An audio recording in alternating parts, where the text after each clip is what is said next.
I cried so hard at 65 that Marcus thought I was dying. He held my face in his hands, searching my eyes with terror, asking if he should call 911. But I wasn't in pain. For the first time in 43 years of marriage, I was feeling everything I'd buried, and it was ripping me apart from the inside out. My name is Eleanor, and I've spent my entire adult life being the perfect wife, the devoted mother, the dependable friend. I raised 3 children in our suburban Detroit home, kept a spotless house, attended every PTA meeting, and smiled through every family dinner. I did everything right. I followed every rule, and somewhere along the way, I disappeared.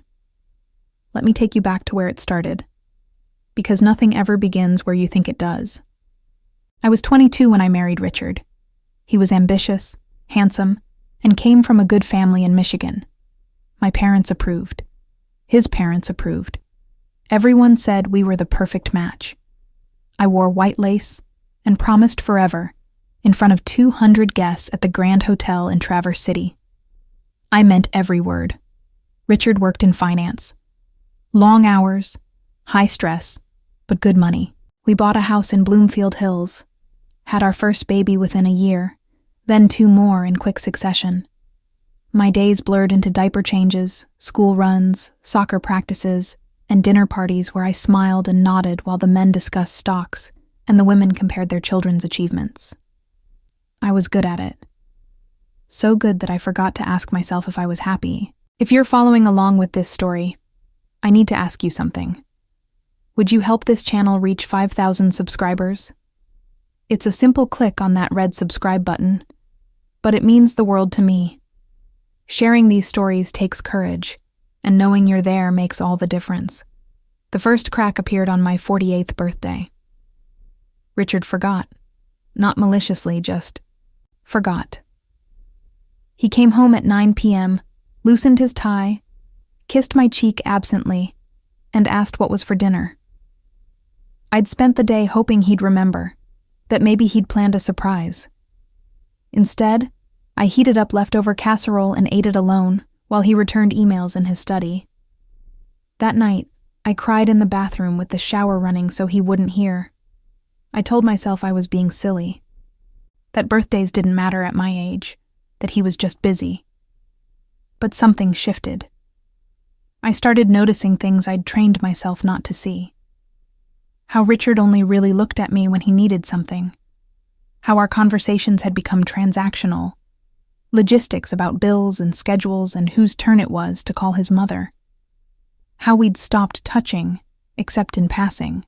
How our bedroom had become a place where 2 strangers slept side by side. The kids had moved out by then. Sarah was in Boston, teaching literature. Michael was in California, working for some tech startup I didn't understand.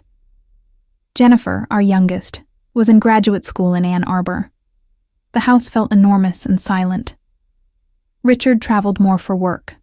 I joined a book club, took up watercolor painting, volunteered at the library. I filled my days with pleasant nothing, and told myself this was just what marriage became after all these years. Then came Marcus. I met him at a grief support group, of all places. My best friend Linda had passed away suddenly from a stroke, and I couldn't shake the emptiness. Richard had said I should talk to someone, with the same tone he used to suggest I get the oil changed. So I went. Marcus was there because he'd lost his wife of 30 years to cancer. He had kind eyes, silver hair, and when he spoke about his late wife Clara, his voice carried a tenderness that made my chest ache. We started talking after meetings. Just coffee at first, at a little place on Woodward Avenue. Then walks around the Detroit Institute of Arts. He listened when I talked, really listened, leaning forward with his full attention like my words actually mattered. He asked questions about my paintings, my favorite books, what I dreamed about. No one had asked me what I dreamed about in decades. I want to pause here and say something. If this story is resonating with you, if you've ever felt invisible in your own life, please click that subscribe button. We're working toward 5,000 subscribers, and your support helps us create a space where these real, raw stories can be told. You're not alone in what you're feeling. I didn't mean for it to become more. I swear I didn't. But one rainy afternoon in April, Marcus and I were at his apartment, looking at old photographs he'd been sorting through. He showed me pictures of Clara, of their life together, and he started to cry. I held his hand. Then he was holding mine.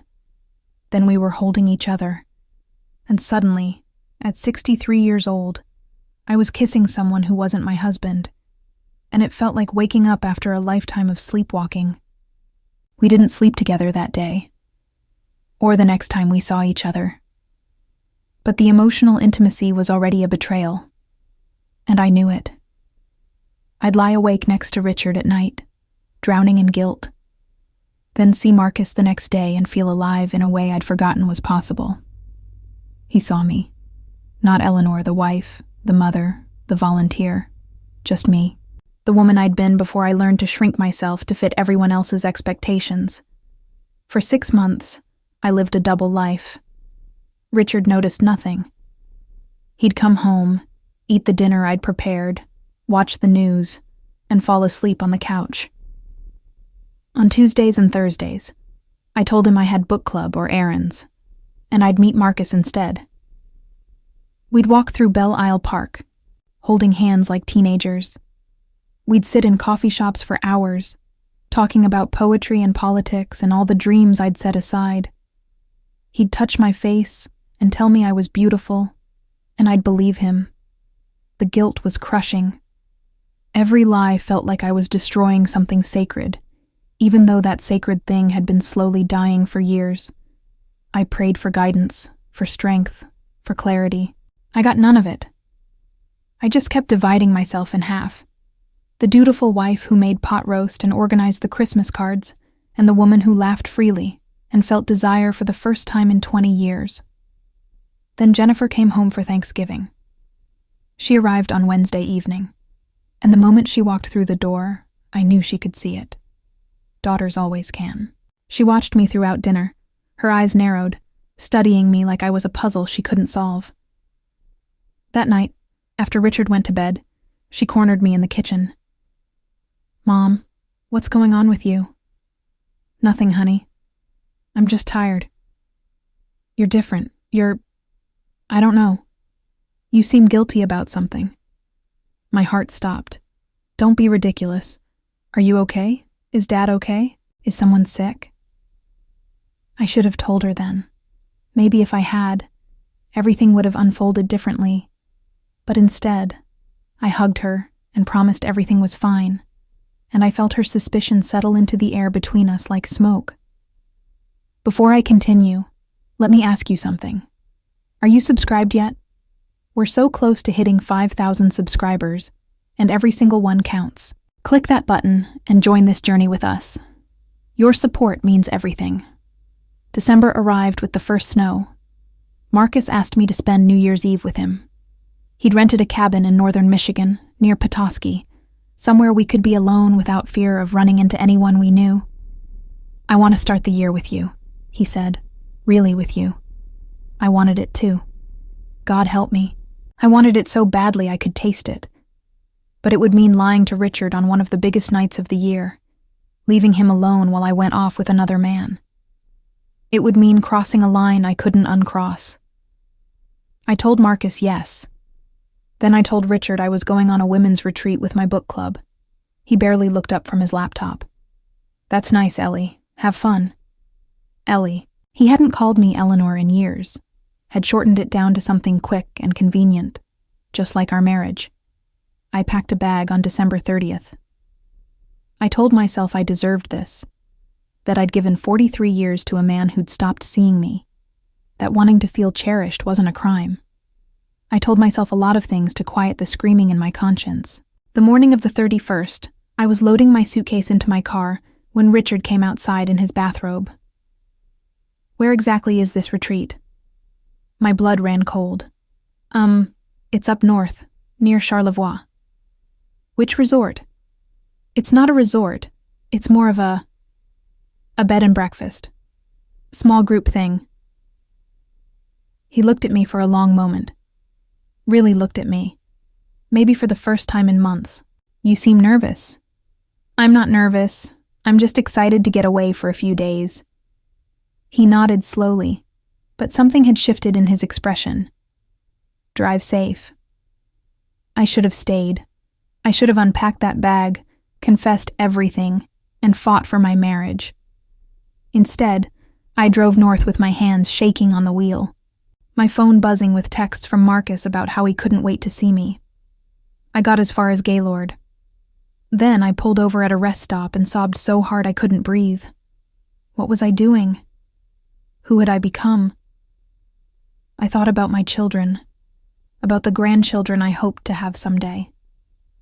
I thought about my wedding vows, about young Eleanor in her white lace dress, so certain about forever. I thought about Richard at home, probably watching a football game, completely unaware that his wife was about to blow up their entire lives.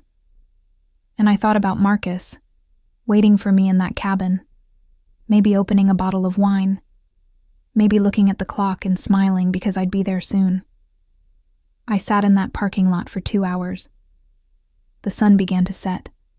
My phone rang and rang. Marcus. Then Jennifer. Then Marcus again. I didn't answer. I just sat there, frozen between two versions of myself, unable to move forward or backward. I need to pause and talk to you for a second. If you're invested in finding out what happened next, hit that subscribe button right now. We're building a community here, working toward 5,000 subscribers, and your click makes a real difference. Please don't leave without subscribing. Finally, as it got dark, I made a choice. I turned the car around and drove home. Richard was in the living room when I walked in, my suitcase still in hand. He looked surprised. You're back? I thought you were gone until the 2nd? I couldn't go, I said. My voice sounded strange, hollow. Why not? Are you feeling okay? And that's when it happened. That's when everything I'd been holding inside for 43 years came pouring out. I started crying. Not delicate tears, but huge gasping sobs that shook my entire body. I collapsed onto the couch, and Richard rushed over, terrified, holding my face in his hands. Eleanor, what's wrong? Are you in pain? Should I call 911? But I wasn't in pain. Not the kind he meant. I was feeling everything I'd suppressed, every disappointment, every moment of loneliness, every time I'd made myself smaller, every dream I'd abandoned. I was feeling the weight of a lifetime of being good, of being perfect, of being invisible. And I was feeling the guilt of almost throwing it all away, the shame of having fallen in love with someone else, the terror of admitting that I'd been unhappy for so long. I couldn't remember what happiness felt like. I can't do this anymore. I gasped out between sobs. I can't keep pretending. Pretending what? Eleanor, you're scaring me. So I told him. Right there on New Year's Eve, I told him everything. About Marcus, about the coffee dates and the walks and the kiss in April. About the cabin I'd almost driven to. About how empty I'd felt for years. How invisible. How forgotten. About how I'd nearly destroyed our marriage because someone else had made me feel seen. Richard went pale. He stood up, walked to the window, stared out at the snow falling in the dark. The silence stretched so long I thought I might shatter. Finally, he spoke. Did you sleep with him? No, but I wanted to. I loved him, Richard. I loved him because he made me feel like I mattered. And I don't? You haven't in years. He turned to look at me, and I saw tears on his face. I'd seen Richard cry 3 times in our marriage, when each of our children was born. Never for us. I didn't know, he whispered. I didn't know you felt that way. I tried to tell you. In 100 small ways I tried. But you were always working, always busy, always somewhere else. We talked through the night. Really talked, for the first time in longer than I could remember. He told me about the pressure he'd felt to provide, to be successful, to give us the life his father never could. He'd thought that by working hard, by being a good provider, he was showing love. He hadn't realized he'd forgotten to actually be present. I told him about the slow erosion of myself, about how I'd turned into a role instead of a person, about how desperately I'd needed to be desired, to be interesting, to be more than just someone's wife and mother. We both cried. We both apologized. And then Richard said something that broke me open. "I don't want to lose you. Tell me how to fix this. Tell me what you need. If you're still with me, please subscribe. We're working so hard to reach 5,000 subscribers, and it only takes a second. Click that red button and be part of this growing community. It really does matter." That was 3 months ago. I'm not going to tell you we've fixed everything, because we haven't. Marriage isn't a light switch you flip back on after it's been off for decades. But we're trying. Richard retired early. We started seeing a therapist together. We take walks every evening, holding hands, learning how to talk to each other again.